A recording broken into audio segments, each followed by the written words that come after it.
quelque chose qui peut paraître assez ridicule. Je me sens beaucoup plus stressée à l'idée d'être ici que d'être sous les bombes en Syrie. Largement plus. Mais bon, je vais me lancer et je vais vous raconter mon histoire. Voilà, quand j'avais 14 ans, j'ai voulu un scooter. Ma mère m'a dit, je ne t'achèterai jamais de scooter. C'est beaucoup trop dangereux. Jamais je ne t'achèterai ça. Désolée pour le micro. Je me suis dit, c'est pas grave. C'est pas grave, je vais le fabriquer moi-même. Elle m'a pas cru.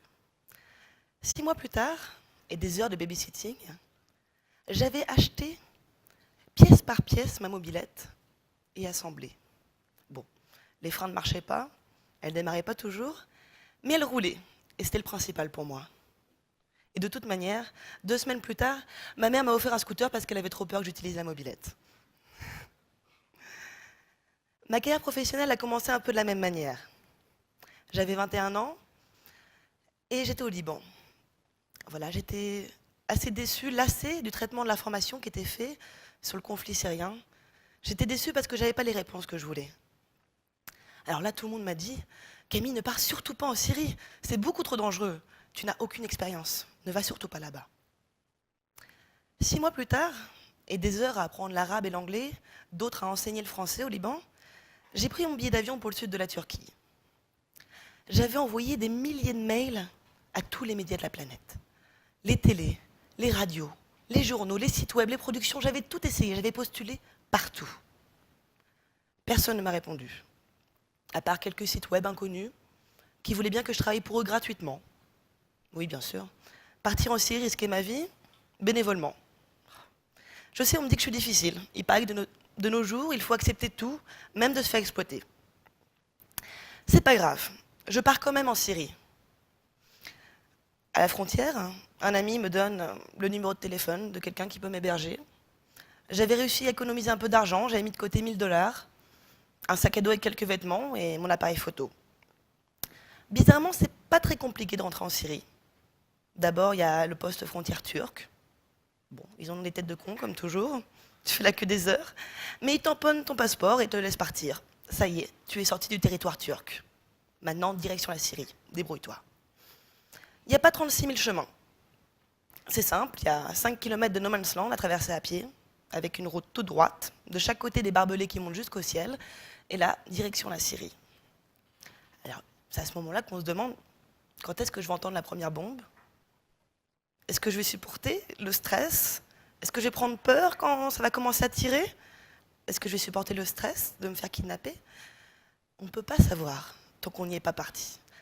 Impossible de savoir ce qu'on est réellement capable de faire tant qu'on ne s'est pas trouvé confronté à une situation extrême. Et là, excusez-moi, et là, ça a été la découverte.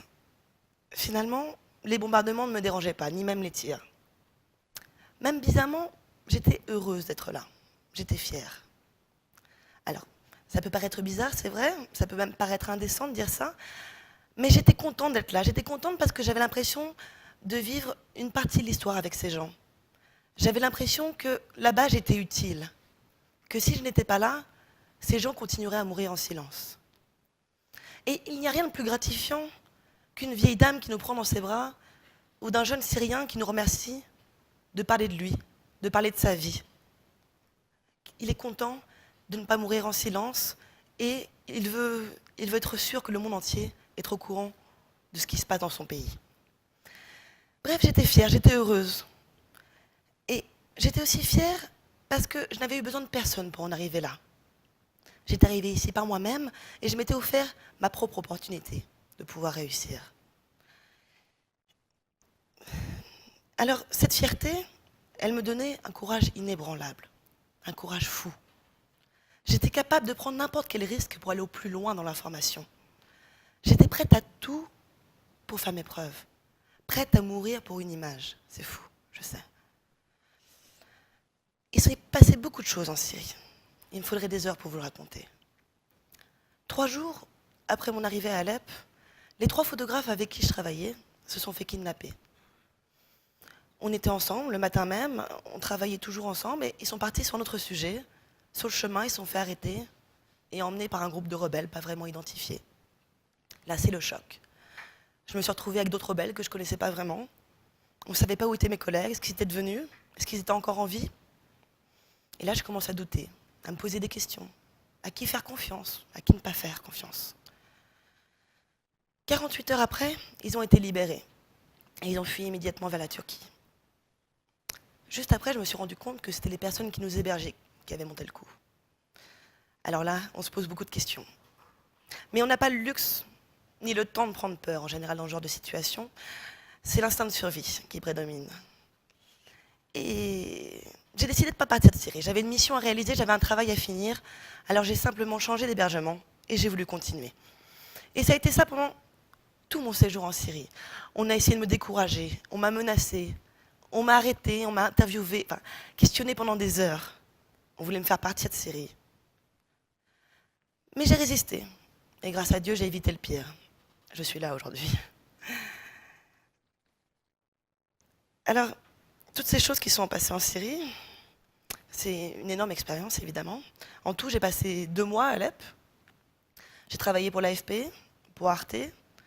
Et finalement, France 5 a signé un contrat avec une production pour me laisser réaliser un documentaire de 52 minutes sur la Syrie. Magnifique. Je suis encore plus heureuse. J'ai enfin réussi à devenir reporter de guerre. Donc là, c'est direction Paris, obligatoirement. Ça ne m'a pas enchanté au début, je vous avoue, mais c'est là qu'est le travail. Et du travail, contrairement à ce qu'on m'avait toujours dit, même pour les reporters, il y en a. Le lendemain de la diffusion de mon reportage sur la Syrie, je suis partie en Libye. J'ai traversé la Méditerranée avec 250 clandestins en boat people pour un reportage pour M6. Ensuite, j'ai couvert la guerre en Centrafrique, cette fois-ci pour Canal+.